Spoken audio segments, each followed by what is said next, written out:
asap pekat disertai kobaran api muncul di permukiman padat penduduk Jalan Anyer, Menteng, Jakarta Pusat. Warga yang mengetahui adanya kobaran api seketika panik dan berhamburan menjauh demi menyelamatkan diri. Sejumlah warga lain berusaha mengevakuasi barang berharga mereka. Api diketahui pertama kali muncul dari atap salah satu rumah yang kemudian membesar dan menyambar ke bangunan rumah lain. Banyaknya material bangunan dan barang yang mudah terbakar membuat api semakin besar hingga sulit dipadamkan. Iya, nggak tahu ada asap gede aja. Asap gede? Tiba-tiba langsung gede aja gitu, Bu? Iya, ada asap hitam aja. Sempat terdengar ledakan apa gimana, Bu? Belum. Jadi tiba-tiba api, Asap, asap dulu awalnya dulu. asap. Terus Udah api sekarang. Warga bahu-membahu berupaya memadamkan api. Setengah jam kemudian, belasan unit mobil pemadam kebakaran diterjunkan ke lokasi, akhirnya berhasil menjinakkan si jago merah. Belum diketahui pasti penyebab kebakaran, namun belasan rumah permanen dan semi permanen ludes terbakar. Dari Jakarta, Rani Sanjaya, iNews melaporkan.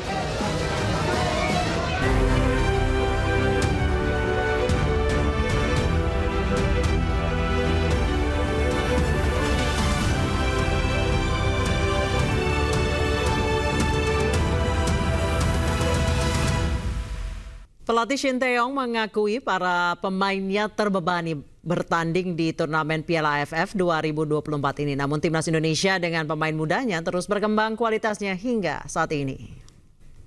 네, 부담이 없다면 거짓말이겠지만 우리 지금 현재 제가 판단할 때 우리 어린 선수들이 상대 국가의 성인 대표팀하고 경기는 상당히 잘해주고 있다 생각하고 있습니다. 물론 부족한 점은 분명히 있지만 그거는 뭐 앞으로 1년의 시간이 남아있기 때문에 차차 많이 고쳐 나갈 수 있는 부분이고 우리 선수들이 내일 또 필리핀 성인 대표팀하고 경기에 이겼을 때 앞으로의 우리 선수들이 자신감 그런 부분이 우리 또 인도네시아의 어린 축구 선수들이 그런 부분에 있어서 상당히 발전할 수 있는 부분이.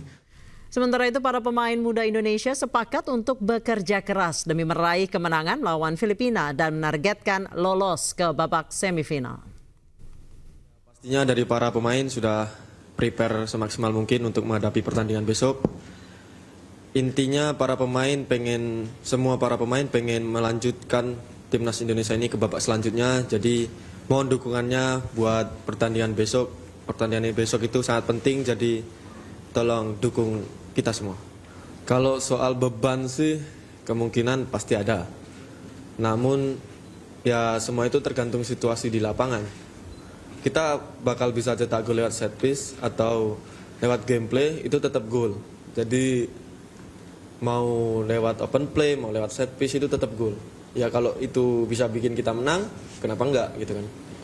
Ya berharapnya lawan Filipina kita bisa cetak gol lewat open play seperti yang Mas bilang dan kita bisa raih kemenangan maksimal. Timnas Indonesia diprediksi akan menurunkan pemain terbaiknya di ASEAN Cup 2024 melawan Filipina. Marcelino Ferdinand kemungkinan akan diturunkan. Prediksi akan menerapkan formasi andalannya 3-4-3. Cahya Supriyadi di posisi penjaga gawang. Di belakangnya ada 3 bek yang akan mengawal pertahanan. Ferrari, Kadek, dan Doni Tri. Di tengah 4 pemain, Asnawi Mangkualam, Pratama Arhan, Rivaldo Pakpahan, atau Zanadin Faris dan Arhan Fikri. Sementara di depan kolaborasi Ronaldo Kuateh atau mungkin Hoki Caraka akan bekerja sama dengan Rafael Struijk dan Marcelino Ferdinand. Marcelino kemungkinan diturunkan setelah di laga sebelumnya sempat absen karena kartu merah. Sementara itu tim tamu Filipina kemungkinan akan mempertahankan formasi 4-3-3. Pelatih Albert Capella akan menurunkan skuad yang sama saat menahan imbang Vietnam. Deito di penjaga gawang, 4 pemain bertahan, Kemter, Ugelvik, Linares, dan Tabinas. Di tengah, Reyes, Baldismo, dan Bile. Dan penyerang ada Mariona, kemudian ada Christensen dan Moniz.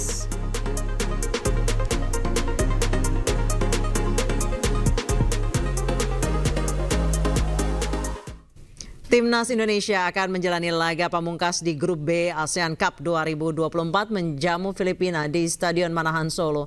Dan untuk mengetahui persiapan jelang laga besok, kami telah terhubung dengan rekan Ayah Nufus di Stadion Sriwedari, Solo, Jawa Tengah. Ayah, seperti apa suasana di sana? Apakah sedang menjalani latihan? Ya, selamat sore Anissa dan juga pemirsa. Latihan untuk Timnas Indonesia ini baru saja usai, yang mana 15 menit pertama tadi rekan-rekan media dipersilakan untuk meliput dan melihat ke dalam seperti apa persiapan latihan fisik yang dilakukan oleh Timnas Indonesia bersama dengan Coach Sintayong. Memang latihan 1 hari menjelang pertandingan esok ini dikatakan dilakukan dengan tipis-tipis saja, begitu ya Anissa dan juga pemirsa. Tidak ada latihan begitu intens, namun memang ada taktik yang dilakukan untuk Coach Sintayong menjelang pertandingan melawan Filipina esok, karena memang pertandingan esok ini merupakan pertandingan krusial yang akan menentukan apakah Indonesia akan melaju ke babak semifinal. Dan tadi pada saat press conference Coach Sintayong sempat mengatakan bahwa sudah mempersiapkan sejumlah hal termasuk latihan, kemudian juga persiapan mental menjelang melawan Filipina esok, dikarenakan memang pemain-pemain dari Filipina ini akan ada pemain-pemain senior yang mendominasi, sementara untuk Timnas Indonesia sendiri merupakan pemain-pemain muda. Namun meskipun yang diturunkan esok adalah pemain-pemain muda, ini tidak menutup kemungkinan bahwa Timnas Indonesia akan mendominasi dan melakukan usaha semaksimal mungkin untuk mendapatkan prestasi yang cukup baik esok hari. Dan penyerang dari Timnas Indonesia, Hoki Caraka, tadi juga sempat melakukan press conference mengatakan seluruh teman-temannya sudah secara mental siap untuk melaksanakan pertandingan besok. Anissa. Baik, terima kasih Ayah Nufus melaporkan langsung dari Stadion Sriwedari, Solo, Jawa Tengah.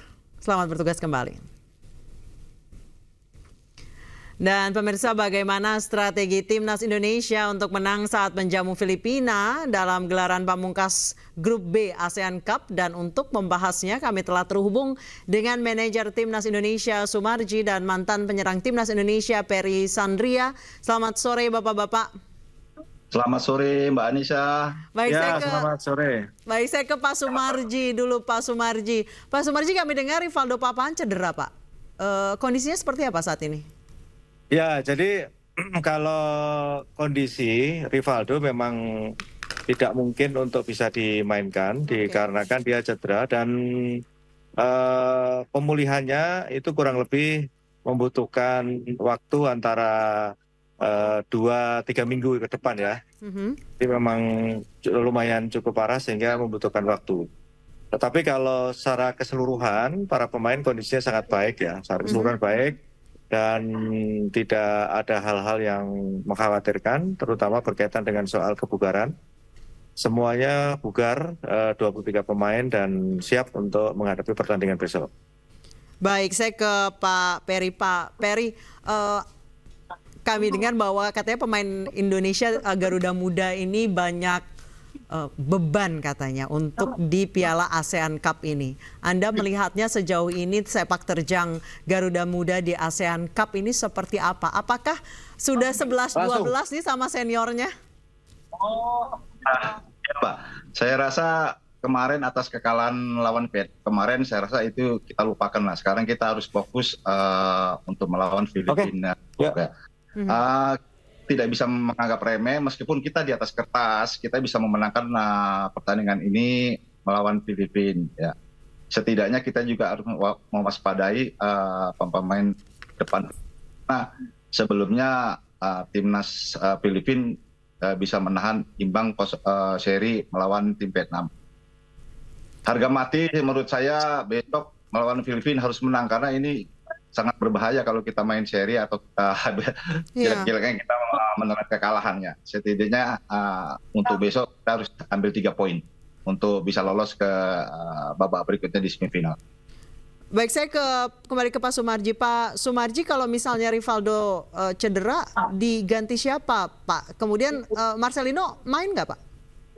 Jadi posisinya Rivaldo cukup banyak di situ. Ada kemarin itu begitu Rivaldo kondisinya cedera, ada beberapa yang bisa dimasukkan dan bisa mengganti posisinya Rivaldo. Artinya di posisi itu cukup banyak pemain yang bisa dipakai dan tidak perlu dikhawatirkan dengan cederanya Rivaldo. Ditambah juga Marcelino besok sudah bisa main. Oh, sudah bisa sehingga, ya. Sehingga tidak perlu tidak perlu ada keraguan-keraguan lagi lah. Karena besok kembali lagi besok itu adalah laga hidup mati dan kita akan maksimal berjuang mati-matian untuk bisa lanjut ke fase semifinal. Dengan skuad besok, Pak Peri, menurut Anda bagaimana? Cukup kuat nggak?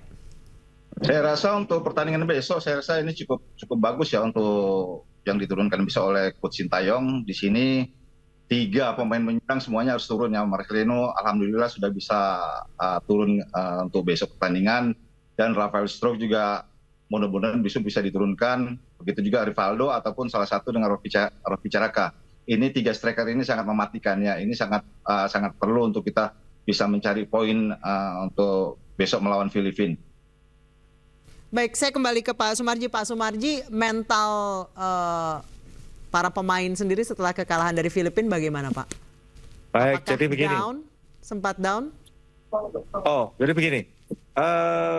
Pasca kita kalah dengan Vietnam, para pemain justru dengan kekalahan itu malah termotivasi lebih tinggi.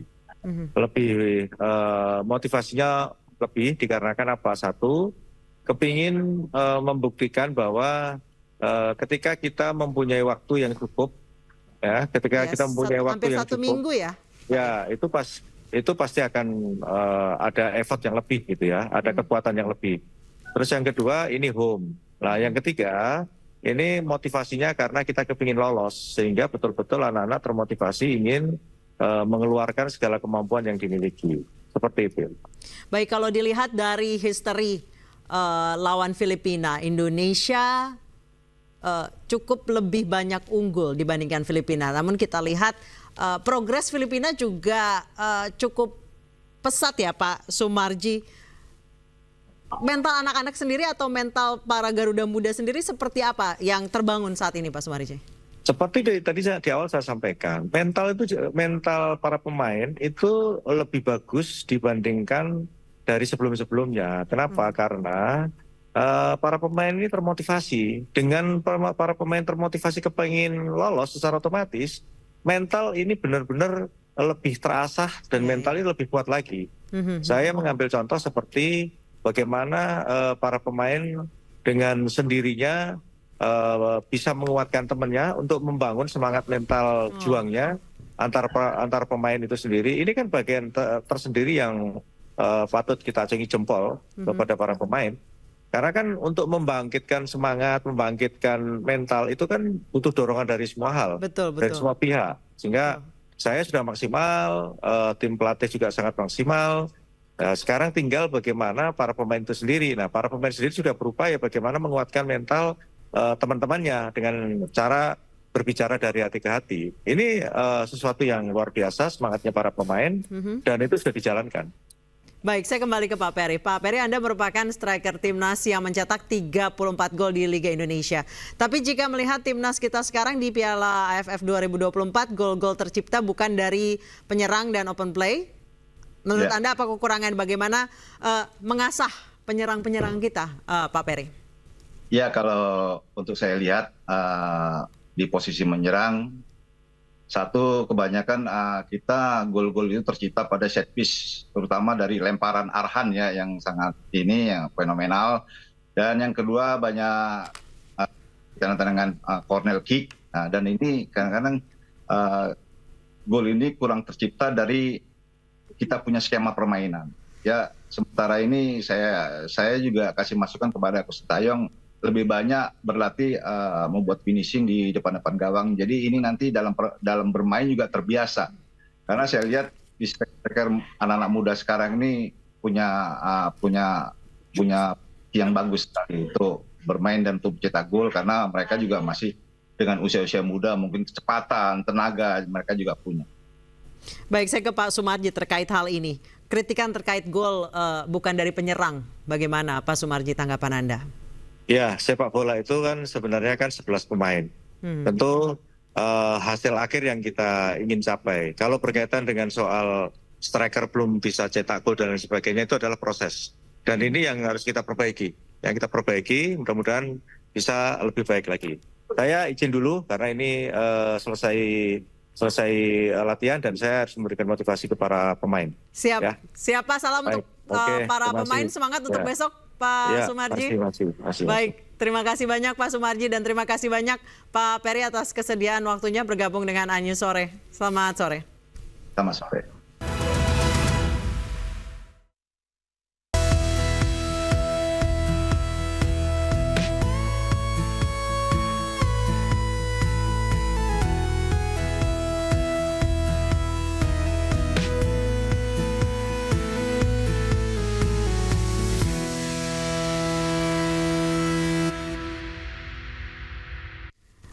Pemirsa, 5 hari jelang Natal, Bandara Soekarno-Hatta dipadati ribuan penumpang pesawat dengan penerbangan domestik. Peningkatan ini terjadi akibat kebijakan pemerintah yang menurunkan harga tiket sebesar 10% untuk rute penerbangan domestik.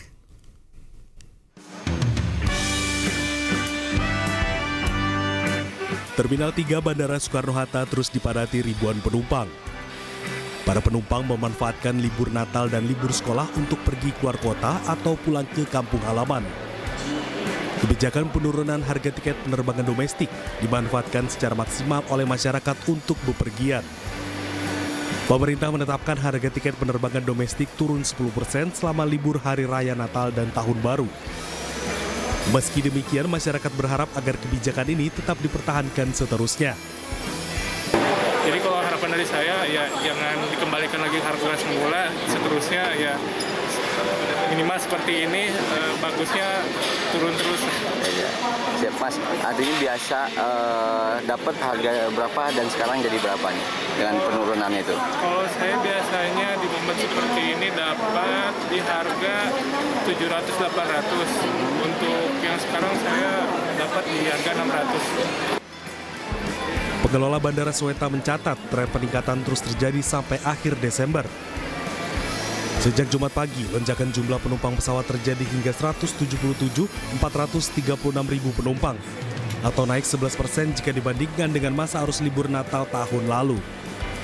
Dari Tangerang, Banten, Hasnugara, iNews melaporkan. Seperti apa pantauan terkini arus mudik liburan Natal dan Tahun Baru? Kami telah terhubung dengan Hasnugara di Bandara Soekarno-Hatta, Tangerang, Banten. Hasnugara, seperti apa suasana mudik Natal dan Tahun Baru di Bandara Soekarno-Hatta saat ini? Ya, selamat sore Anissa dan juga pemirsa ini. Dapat kami kabarkan memang hingga sore ini pergerakan penumpang masih terus terjadi mengingat pada H-5 jelang Natal, para penumpang yang akan melakukan perjalanannya untuk bepergian, baik itu ke kampung halaman maupun berlibur, masih terus terjadi. Di mana juga hari ini bertepatan juga sudah memasuki hari libur anak sekolah, di mana para penumpang juga membawa sanak saudara dan keluarganya untuk pergi menikmati momen libur panjang ini hingga Tahun Baru nanti.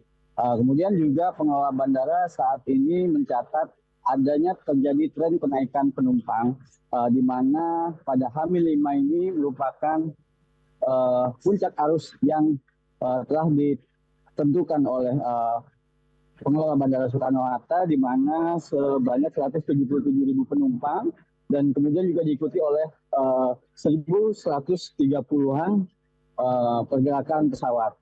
Hal ini memang diketahui terjadi karena memang adanya kebijakan pemerintah yang melakukan potongan harga tiket pesawat sebesar 10%, baik itu dimulai sejak tanggal 19 Desember kemarin hingga 3 Januari 2025 mendatang.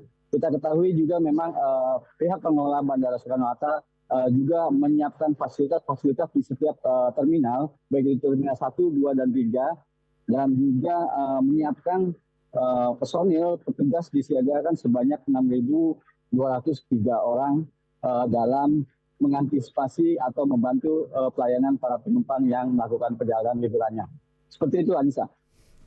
Baik, dari Hasnugara di Bandara Soekarno-Hatta kami juga sudah terhubung dengan rekan Muhammad Zulhilmi di Stasiun Pasar Senen dan Esra Ambarita di rest area kilometer 19 di ruas tol Jakarta Cikampek. Saya ke Hilmi terlebih dahulu di Stasiun Pasar Senen. Hilmi, jika di Bandara Soekarno-Hatta padat penumpang karena terjadi penurunan harga tiket, bagaimana dengan di Stasiun Pasar Senen? Ya, kalau di Stasiun Pasar Senen Jakarta dan Disu dan juga pemirsa, ini sangat padat juga karena untuk dalam waktu dekat ini ada beberapa perjalanan tiket.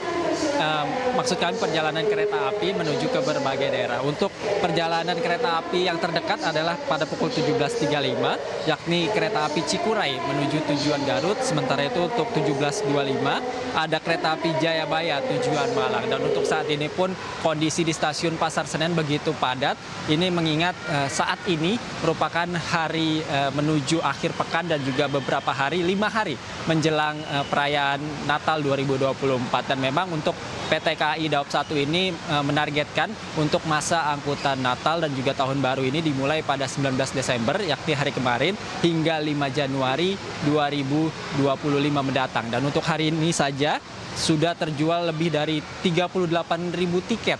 Artinya ini sudah mencapai 85% dari 44.000 lebih tiket yang disediakan untuk perjalanan hari ini. Sementara itu untuk masa angkutan Natal dan juga Tahun Baru ini PT KAI Daob 1 menyiapkan sebanyak 78 perjalanan kereta api setiap harinya dengan atau 1.412 perjalanan. Nah, selama masa 19 Desember hingga 5 Januari 2025. Sementara itu, untuk kapasitas tempat duduk sendiri selama 19 Desember hingga 5 Januari ini, PT KAI Daob 1 menyiapkan sebanyak 800.624 tempat duduk. Dan untuk saat ini pun okupansi atau penjualan tiket ini sudah mencapai 47%. Nah, ini tentu para calon penumpang yang ingin menggunakan moda kereta api jarak jauh ini masih bisa membeli tiket untuk perjalanan periode 19 Desember hingga 5 Januari 2025. Dan untuk mengurai kepadatan di Stasiun Pasar Senen Jakarta Pusat ini, PT KAI Daob 1 pun telah menyiapkan beberapa langkah-langkah seperti memperbanyak ruang atau tempat duduk bagi para penumpang untuk menunggu sebelum keberangkatan. Kemudian ada juga beberapa mesin cetak tiket yang memang telah disebar di sejumlah titik di Stasiun Pasar Senen Jakarta. Dan untuk para calon penumpang ini juga diimbau untuk mendaftar face recognize untuk nantinya sebelum masuk ke peron sebelum keberangkatan menuju destinasi wilayah masing-masing. Demikian yang dapat kami sampaikan. Anissa. Baik, dari moda transportasi kereta, saya akan bergeser ke rest area kilometer 19 di Cikampek. Sudah ada Esra Ambarita di sana. Esra, seperti apa suasana jelang liburan Natal dan Tahun Baru di jalur selamat sore darat dan juga pemirsa. Kalau mendekati jelang libur Natal dan Tahun Baru, di tempat saya mengabarkan yakni di kilometer 19 di Bekasi Timur yang menjadi jalur yang akan dilewati para pemudik yang mengarah ke Jawa maupun ke arah Bandung, untuk volume kendaraan terus mengalami peningkatan seiring dengan puncak dari libur Natal maupun Tahun Baru ini akan diproyeksikan dari pihak kepolisian ini mencatat pada esok hari, yakni 21 Desember 2024. Volume kendaraan ini meningkat seiring juga dengan jika kami menukil data langsung dari pihak Jasa Marga yang menyatakan bahwa peningkatan kendaraan ini terjadi jika dibandingkan pada hari sebelumnya, yakni sebanyak 13%. Kemudian juga disampaikan bahwa arus kendaraan yang dari arah Jakarta ini sudah meningkat, yakni sebanyak kurang lebih 100.000 kendaraan, dan ini merupakan perhitungan kumulatif yang paling tinggi ataupun paling mendominasi untuk pergerakannya, yakni mengarah ke Jawa maupun ke arah Bandung, yakni ada sebanyak kurang lebih 31 kendaraan, atau ini totalnya adalah sekitar 19,4% yang mengarah ke Jawa maupun ke arah Bandung. Kemudian yang mendominasi untuk kendaraan di tempat saya mengabarkan ini adalah kendaraan pribadi maupun kendaraan truk. Dan tadi kami juga sempat memantau sesekali ada ketersendatan, ini diakibatkan oleh adanya penumpukan kendaraan, kemudian juga semakin tingginya volume kendaraan. Dan kami juga sempat berbincang dari para pemudik, juga ini dikonfirmasi sempat mengalami ketersendatan beberapa waktu, atau khususnya yang mengarah ke arah Jawa maupun ke arah Bandung. Kemudian bisa kami sampaikan bahwa pemirsa atau Anda yang hendak melakukan perjalanan khususnya dalam libur Natal maupun Tahun Baru ini dapat memanfaatkan tarif potongan tol yakni sebanyak 10%. Ini sudah diberlakukan pada hari kemarin 19 Desember dan puncaknya akan berlaku pada hari esok 20 Desember 2024. Ini berlaku selama 24 jam. Dan tentunya bagi pemirsa maupun Anda yang hendak melakukan perjalanan dapat memanfaatkan sejumlah rest area. Salah satunya adalah kilometer 19 karena di sini kantung parkir sudah mulai padat. Tidak hanya itu, dan sejumlah fasilitas bisa digunakan seperti toilet, kemudian juga deretan tempat makan dapat dimanfaatkan. Kemudian pihak kepolisian terus mengimbau kepada masyarakat agar berhati-hati di jalan dan tidak berhenti di bahu jalan demi keselamatan. Kembali ke Anda, Anissa, di studio. Baik, terima kasih Esra Ambarita melaporkan langsung dari rest area kilometer 19 Cikampek. Sebelumnya ada Muhammad Zulhilmi di stasiun Pasar Senen dan sebelumnya ada Hasnugara di Bandara Soekarno-Hatta, Tangerang, Banten. Terima kasih rekan-rekan, selamat bertugas kembali. Pemirsa, kami akan memantau arus lalu lintas jelang libur panjang Natal dan Tahun Baru melalui CTV NTMC Polri. Di kiri atas ini adalah exit tol Bekasi Barat. Sementara gambar di kanan atas adalah Cikopo, Jawa Barat. Di kiri bawah adalah Kahatek, Sumedang, Jawa Barat. Dan gambar di kanan bawah adalah Jalan Malioboro, Yogyakarta. Jika kita lihat pemirsa, di kiri atas adalah exit tol Bekasi. Saat ini kondisinya cukup ramai lancar, masih cukup lancar saat ini. Karena bisa dibilang ini adalah hari terakhir karyawan yang mungkin mengambil cuti panjang untuk menikmati Natal dan Tahun Baru. Di exit tol Bekasi Barat cukup terjadi kepadatan namun tidak sampai ke macet. Ada terjadi sedikit ketersendatan karena traffic light. Kemudian di Cikopo, Jawa Barat juga terjadi antrean karena memang daerah industri di wilayah Cikopo, Jawa Barat, banyak sekali kendaraan bertona besar di sana. Kemudian di Sumedang, Jawa Barat, suasananya masih sepi. Di Jalan Malioboro ini sudah mulai ramai. Mungkin kalau misalnya kita bisa men-zoom satu persatu, kita bisa lihat apakah di sana sudah mulai banyak kendaraan berplat nomor B atau ini keramaian yang terjadi karena memang jam pulang kantor.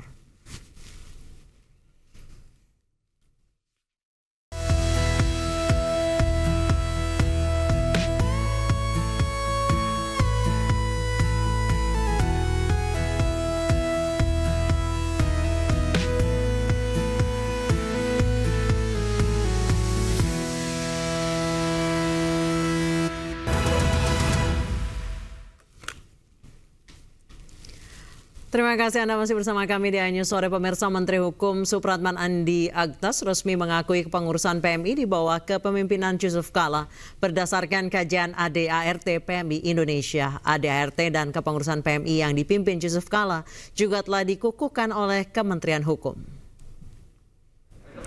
Menteri Hukum Supratman Andi Aktas resmi mengakui kepengurusan Palang Merah Indonesia di bawah kepemimpinan Yusuf Kala.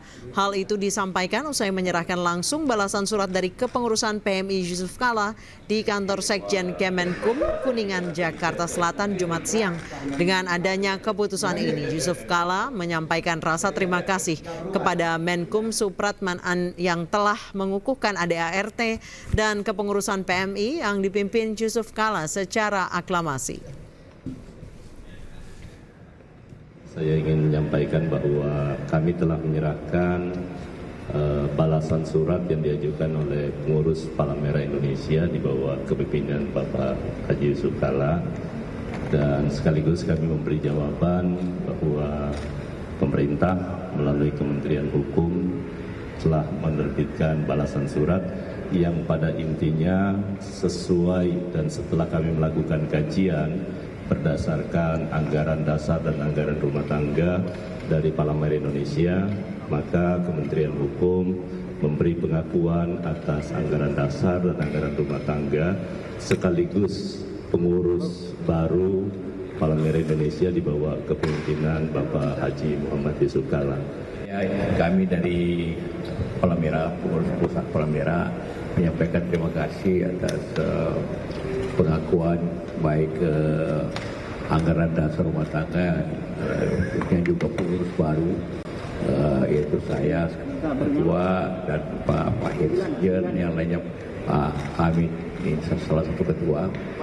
Dan karena itu maka dengan ini tentu maka isu-isu tentang ada pengurus baru itu berarti sudah dijelaskan arahan pemerintah yang sah, cuma karena prinsip Palang Merah internasional hanya boleh ada satu Palang Merah di suatu negara. Pimpinan dan Dewan Pengawas Komisi Pemberantasan Korupsi KPK resmi berganti. Setelah terima jabatan pimpinan dan Dewas KPK digelar siang tadi dengan dihadiri seluruh pimpinan dan Dewas KPK yang lama. Serah terima jabatan pimpinan dan Dewas KPK yang baru berlangsung siang tadi di Gedung Merah Putih KPK Jakarta. Dalam momen sertijab kali ini 10 orang yang terdiri dari 5 pimpinan dan 5 anggota Dewas membaca fakta integritas. Adapun Setio Budianto terpilih menjadi Ketua KPK periode 2024-2029 sebagai Wakil Ketua yakni Fitroh Roharyanto, Johannes Tanak, Ibnu Basuki Widodo, serta Agus Joko Pramono. Sementara untuk anggota Dewas KPK yakni sebagai Ketua Gus Rizal dan sebagai anggota yakni Beni Joshua Mamoto, Chiska Mirawati, Sumpeno, dan Wisnu Baroto. Dengan dilakukannya sertijab kali ini menandakan pimpinan dan Dewan Pengawas Komisi Pemberantasan Korupsi resmi berganti. Tiba giliran kita untuk melanjutkan perjuangan yang sudah ditorehkan oleh senior-senior kita. Apa yang sudah ditorehkan, pengabdian dan bakti yang sudah dilaksanakan, selanjutnya menjadi tugas kita untuk kita laksanakan dengan sebaik-baiknya. Pemirsa, kita ke informasi terkait Wakil Presiden Republik Indonesia Gibran Rakabuming Raka meninjau proyek serta kantor sistem pengolahan air minum Jatiluhur di Kota Bekasi, Jawa Barat. Dalam kunjungannya, Wakil Presiden melihat instalasi pengolahan air minum untuk ketersediaan di Jawa Barat dan Jakarta. Dalam kunjungannya, Wapres Gibran didampingi Wamen PU dan Direktur Utama Espam Jatiluhur melihat kantor pengolahan air minum untuk ketersediaan di wilayah Karawang, Kabupaten Bekasi, Kota Bekasi, dan Jakarta. Gibran menjelaskan kondisi air yang bersih sangat berpengaruh untuk mengatasi stunting. Ketersediaan air bersih menjadi faktor penting yang bisa dikonsumsi ibu dan bayi agar terhindar dari stunting. Sistem pengolahan air minum Espam Jatiluhur resmi beroperasi secara komersial pada 18 Desember 2024 kemarin. Espam Jatiluhur memenuhi kebutuhan air berkualitas untuk 1,9 juta jiwa di Kabupaten Karawang, Bekasi, serta Jakarta. Banyak hal yang harus kita atasi, masalah dari ibu hamilnya, bayinya, kebutuhan makanannya, rumahnya, sanitasinya, drainasenya, dan yang paling penting adalah kebersihan air. Jadi kita ini jadi dulu untuk mengecek kesiapan air yang ada di sini. Selebgram Chandrika Cika dilaporkan ke Polres Metro Jakarta Selatan atas kasus dugaan penganiayaan terhadap seorang berinisial YB. Peristiwa yang terjadi pada dini hari di kawasan SCBD Jakarta Selatan diduga dipengaruhi minuman keras.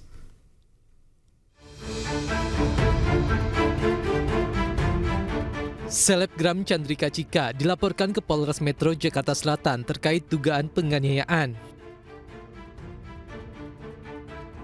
Pelapor berinisial YB melaporkan Chandrika Cika atas penganiayaan yang terjadi di kawasan SCBD Kebayoran Baru, Jakarta Selatan pada 14 Desember lalu. Peristiwa bermula saat pelapor dan Chandrika Cika tengah menunggu jemputan di kawasan SCBD. Saat itu terjadi kontak mata di antara keduanya, namun tiba-tiba Chandrika Cika melakukan pemukulan terhadap pelapor. Sebetulnya salah paham, ya. Itu adalah salah paham, saling melihat dan saling pandang. Kemudian setelah itu perempuan tersebut tidak menerima dipandangi atau dilihat oleh seseorang, yaitu korban. Lanjut terjadilah perlakuan yang tidak baik. Apa itu Andi? Ya, perlakuan tidak baik fisik, ya. Dia menyerang korban dengan tangan kosong, itu yang dari keterangan korban. Kasus penganiayaan masih didalami Polres Metro Jakarta Selatan. Polisi masih mengumpulkan barang bukti serta keterangan saksi di lokasi.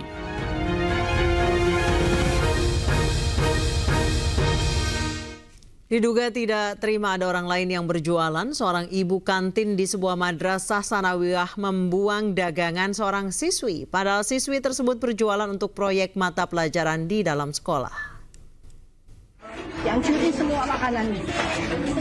Oleh siapa? Ibu kantin. Israel itu kayak ibu kantin. Makanan yang sudah dibuat dari tadi malam semalam hancurin semua. Seorang guru di Madrasah Sanawiyah di Kabupaten Brebes, Jawa Tengah kesal dengan perlakuan seorang ibu pedagang di kantin sekolah yang menghancurkan dagangan anak muridnya.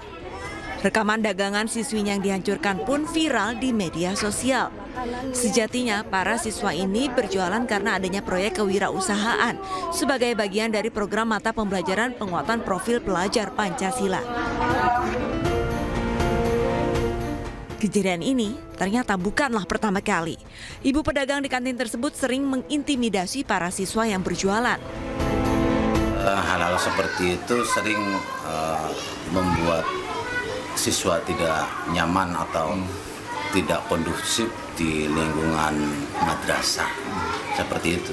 Pak, untuk siswa ya yang tidak nyaman karena jajan di luar itu dia akan diperlakukan seperti apa, Pak? Yang saya terima laporannya itu yang jajan di luar ya mereka ada yang bentuknya ya ada yang ancaman, ada yang kalau siswanya sekiranya nongkrong di situ akrab dicatat sebagai hutang atau dipaksa untuk jajan lah. Setelah video viral, Polsek Losari melakukan mediasi yang melibatkan berbagai lembaga. Namun, ibu kantin yang bernama Somina tidak hadir dalam mediasi. Pihak sekolah berharap agar kejadian serupa tidak terulang lagi dan mengingatkan bahwa siswa berjualan adalah untuk menjalankan program pembelajaran kewirausahaan. Dari Brebes, Jawa Tengah, Unibar iNews melaporkan. Kembali di Ayu Sore kali ini bersama saya Breman Atenaya pemirsa. Presiden Prabowo Subianto menghadiri KTT D8 yang digelar di Kairo, Mesir. Dalam pidatonya, Presiden Prabowo mengajak negara-negara D8 untuk mengesampingkan perbedaan dan bersatu membela Palestina.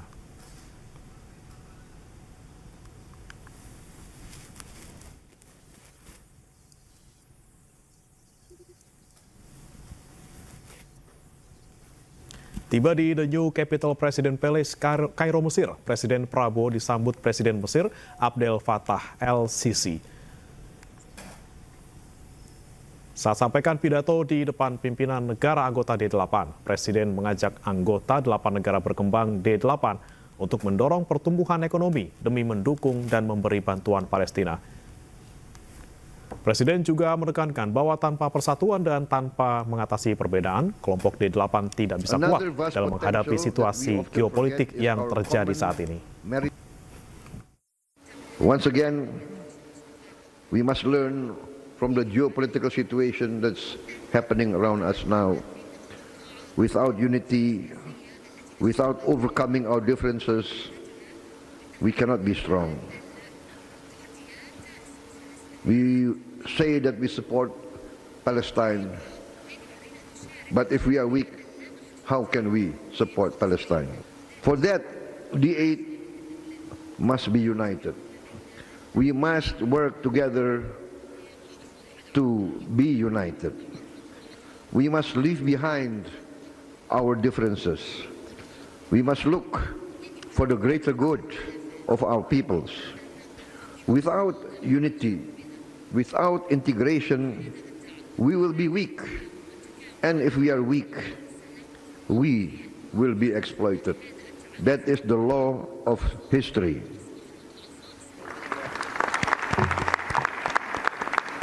Selama menjalankan sholat maghrib untuk wilayah Jakarta dan sekitarnya, kita lanjutkan Ayu Sore pemirsa.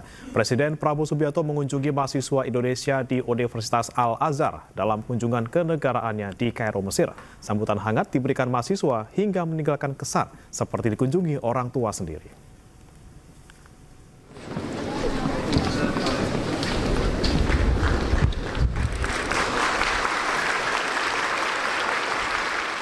Kehadiran Presiden Prabowo Subianto di Universitas Al-Azhar Kairo, Mesir disambut antusias oleh mahasiswa Indonesia yang tengah mengenyam pendidikan di sana.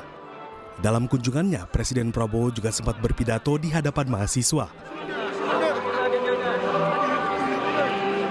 Hadirnya Prabowo di sela-sela kunjungan kenegaraan untuk mengunjungi mahasiswa ini meninggalkan kesan yang indah bagi para pelajar. Seorang mahasiswi mengungkapkan kehadiran Presiden Prabowo seperti dikunjungi orang tua sendiri. Banyak ya, bersyukur banget, nggak nyangka bisa satu ruangan sama Pak Presiden gitu. Bisa menghirup udara yang sama dengan Bapak Presiden ya, nggak expect banget Pak Prabowo bisa datang. Pertama kayak merasa bersyukur banget dapat kesempatan bisa aja di sini. Terus kayak ngerasa dikunjungin orang tua gitu, kayak ini ada yang ngebanggain kita gitu loh, ketika kita merantau jauh dari orang tua gitu. Mahasiswa juga turut mengungkapkan kekagumannya akan sosok Prabowo lantaran kebijaksanaannya dan kewibawaannya dalam memimpin Indonesia. Mereka mendoakan agar Presiden Prabowo senantiasa semangat dalam mengemban tugas negara.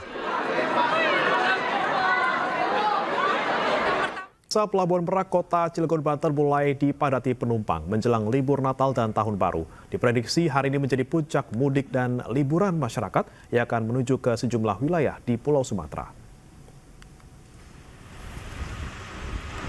Antrian kendaraan pribadi terpantau memenuhi dermaga eksekutif Pelabuhan Merak Cilegon, Banten pada H-6 Hari Natal 2024. Calon pengguna jasa moda transportasi penyeberangan laut ini terpantau memenuhi pelabuhan sejak siang tadi yang didominasi plat nomor B atau Jadetabek. Selain kendaraan pribadi, penumpang pejalan kaki juga tampak ramai untuk mudik dan liburan pada momen Nataru ini.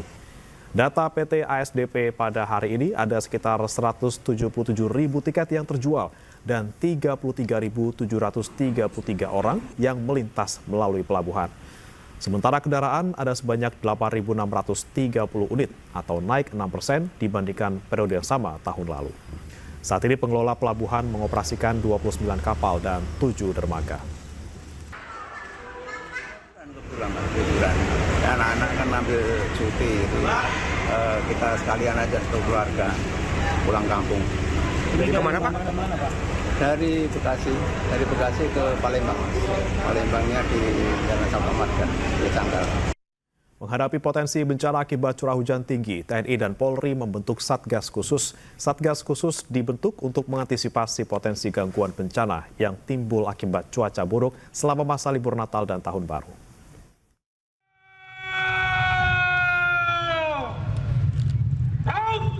Apel gelar pasukan Operasi Lilin 2024. TNI dan Polri bersama pihak terkait membentuk Satgas Khusus untuk mengantisipasi potensi cuaca buruk akibat curah hujan tinggi. Satgas Khusus ini terdiri dari personel TNI dan Polri, serta instansi terkait yang akan membantu langkah yang dibutuhkan selama masa libur Hari Raya Natal dan Tahun Baru 2024. Polri bersama stakeholder juga telah memetakan potensi ancaman yang akan timbul selama masa libur Natal dan Tahun Baru. Tentunya kita juga mempersiapkan personel untuk mengantisipasi kemungkinan terjadinya curah hujan yang tinggi sehingga tentunya juga akan menimbulkan bencana, dan kita mempersiapkan Satgas operasi khusus untuk menghadapi bencana tersebut, dan tentunya di dalamnya TNI, Polri, Basarnas, BNPB, dan teman-teman stakeholder terkait lainnya juga mempersiapkan personil-personil yang ada. Sementara itu, Kapolri juga menjelaskan sinergitas dan solidaritas antara TNI Polri serta pihak terkait menjadi kunci untuk pengamanan Hari Raya Natal dan Tahun Baru, termasuk mengantisipasi potensi bencana akibat curah hujan tinggi di seluruh wilayah Indonesia. Tim Liputan iNews melaporkan. Tidak hanya di Bandara Suta, lonjakan penumpang juga terjadi di keberangkatan Stasiun Pasar Senen, Jakarta. Per hari ini saja 37.000 tiket ludes terjual dari 44.000 tiket yang disediakan PT KAI Daob 1 Jakarta pada musim Nataru.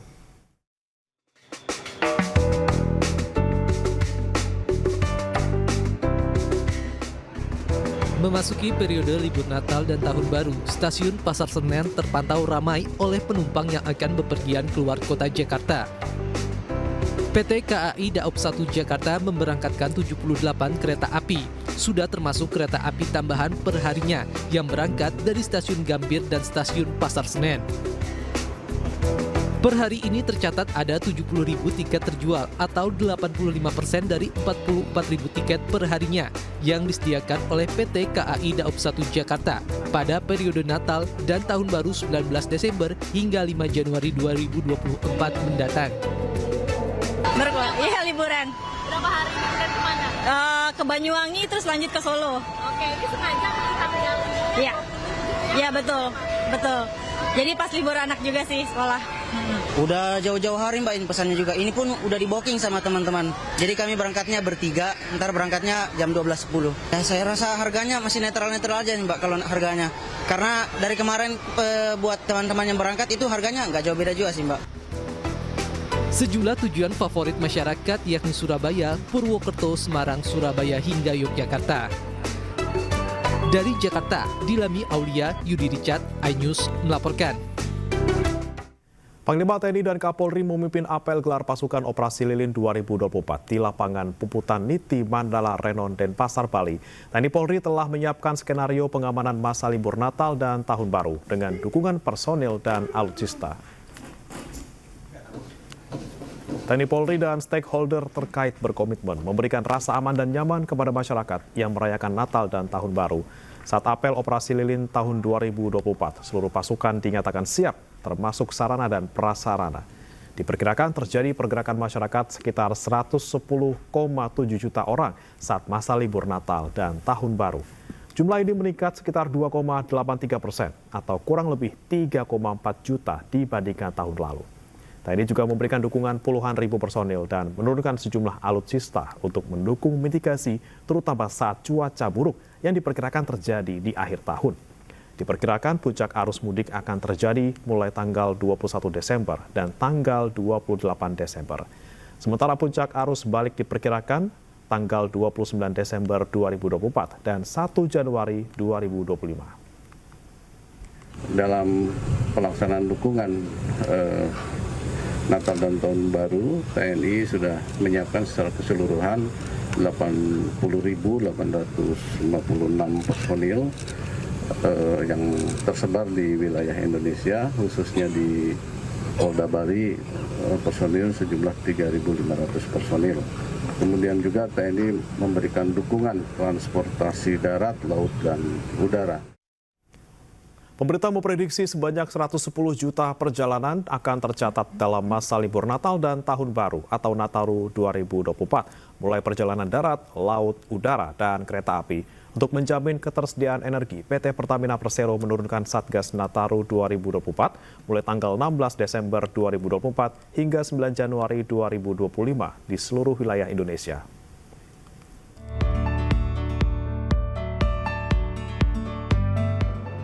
Dalam rangka mendukung lancarnya masa libur Natal dan Tahun Baru atau Nataru, serta menjamin ketersediaan energi bagi masyarakat di seluruh wilayah Indonesia, Dalam masa libur Nataru 2024-2025, PT Pertamina Persero membentuk Satuan Tugas atau Satgas Nataru. Satgas Nataru yang mulai beroperasi pada 16 Desember 2024 hingga 9 Januari 2025 ini merupakan satgas yang melibatkan semua lini atau grup operasional Pertamina, mulai hulu hingga hilir. Menurut Vice President Corporate Communication PT Pertamina Persero Fajar Joko Santoso, melalui Satgas Nataru, Pertamina Group siap melayani masyarakat dalam merayakan Natal dan Tahun Baru 2024-2025. Fajar menambahkan, secara nasional stok BBM, LPG, dan aftur saat ini dalam kondisi aman dan seluruh infrastruktur telah disiagakan. Januari 2025 nanti. Tugasnya apa? Tugas ini kami bentuk sengaja untuk memastikan kebutuhan dan juga distribusi energi selama peringatan Natal dan Tahun Baru kepada masyarakat tetap optimal dan juga tidak mengalami kendala. Jadi sesuai data dari Kementerian Perhubungan bahwa akan ada lebih dari 100 juta warga yang akan melakukan perjalanan. Oleh sebab itu kami Pertamina Group yang diberikan amanah untuk mendistribusikan energi tentu juga berpartisipasi dan berkontribusi untuk menyukseskan peringatan hari Natal dan juga Tahun Baru 2025 nanti. Fajar juga mengatakan, PT Pertamina Patraniaga sebagai subholding Commercial and Trading telah menyediakan layanan energi pendukung di jalur potensial, meliputi jalur tol, jalur wisata, dan jalur lintas utama berupa SPBU Siaga. Selain itu, PT Perusahaan Gas Negara Tbk sebagai subholding gas juga telah mengantisipasi kebutuhan gas dengan menyiagakan 33.000 km jaringan pipa. Polda Metro Jaya membenarkan telah memeriksa mantan Menkominfo Budi Ari Setiadi selama 6 jam di Gedung Barreskrim Polri pada Kamis kemarin.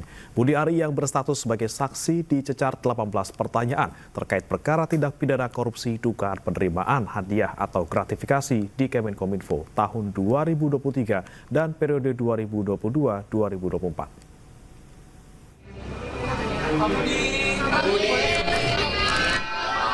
Kabid Humas Polda Metro Jaya, Kombes Pol Adi Ari Syam Indradi, membenarkan jika mantan Menteri Kominfo Budi Ari Setiadi telah menjalani pemeriksaan pada Kamis kemarin.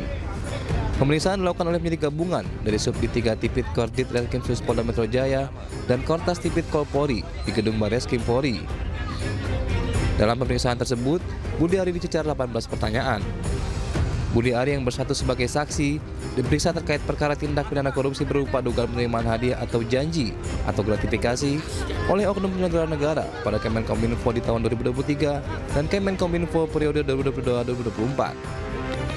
Dugaan pemberian hadiah, kemudian yang kedua dugaan penerimaan hadiah atau janji atau penerimaan gratifikasi oleh oknum penyelenggara negara pada Kementerian Kominfo pada kurun waktu 2023 sebagaimana diatur di pasal 12 huruf A, 12 huruf B dan atau 11. Kemudian yang ketiga ada yang di dalamnya adalah dugaan pemberian hadiah atau janji terhadap oknum di Kementerian Kominfo periode 2022-2024. Kemudian dugaan penerimaan hadiah atau janji yang diduga dilakukan oleh oknum Komdigi pada kurun waktu 2022-2024. Sebelumnya Budi Ari menyebut bahwa dirinya wajib membantu polisi dalam pemberantasan kasus judi online di lingkungan Kementerian Komunikasi dan Digital. Teman-teman media sekalian, saya ingin memberikan pernyataan. Yang pertama, sebagai warga negara yang taat hukum, saya berkewajiban untuk membantu pihak kepolisian dalam penuntasan pemberantasan kasus judi online di lingkungan Komdigi. Yang kedua, pemberantasan judi online merupakan tugas kita bersama sebagai sesama anak bangsa. Karena itu perlu konsistensi dan keteguhan hati untuk menuntaskan pemberantasan judi online ini, terutama dalam perlindungan terhadap masyarakat. Budi Ari diperiksa selama 6 jam setelah penyidik memeriksa 25 saksi lainnya terkait kasus mafia buka akses website judi online yang melibatkan pegawai Komdigi. Dari Jakarta, iNews melaporkan.